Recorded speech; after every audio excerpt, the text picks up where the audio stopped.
మన కళ్ళ ముందు కనిపించి కాంగ్రెస్ను రాకుండా అడ్డుకోవాలని చూసినా మీరందరూ కూడా అడ్డుగోడలను తొలగించి లిక్కర్ పార్టీని మొన్నటి ఎన్నికల్లో లిక్కర్ పార్టీని ఓడించినరు. రాబోయే పార్లమెంట్ ఎన్నికల్లో నిక్కర్ పార్టీని కూడా ఓడించడానికి మాకు అందరికీ అండగా ఉండాలి అని కోరుకుంటున్నా. ఇంకొక మాట కూడా కీలకమైన మాట చెప్పిండు.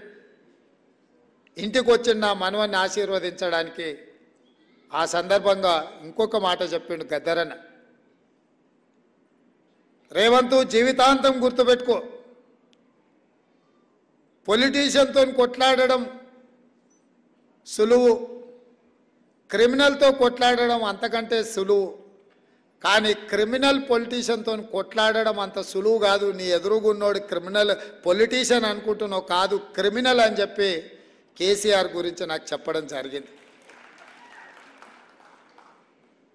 అందుకే ఆ క్రిమినల్ పొలిటీషియన్తోని మేము కాదు మీరందరూ కలిసి వచ్చి తోడుగా ఉండి గద్దెని దించి ఈ ప్రభుత్వాన్ని ఏర్పాటు చేసినాం.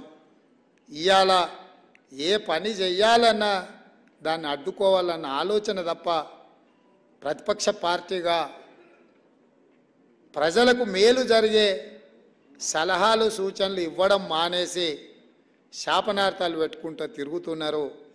ఇట్లాంటి శాపనార్థాలకు కాంగ్రెస్ పార్టీ ఎప్పుడు భయపడదు. కాంగ్రెస్ పార్టీ ప్రజలకు స్వతంత్రం అవసరమైనప్పుడే ప్రజలకు స్వతంత్రం ఇవ్వాలన్న ఆలోచనతోనే ఈ దేశానికి స్వతంత్రం తీసుకొచ్చింది. ప్రజలు తెలంగాణ కోరుకుంటున్నారు అంటే అన్ని త్యాగాలకు వెరవకుండా తెలంగాణ రాష్ట్రం ఇచ్చింది. ప్రజలు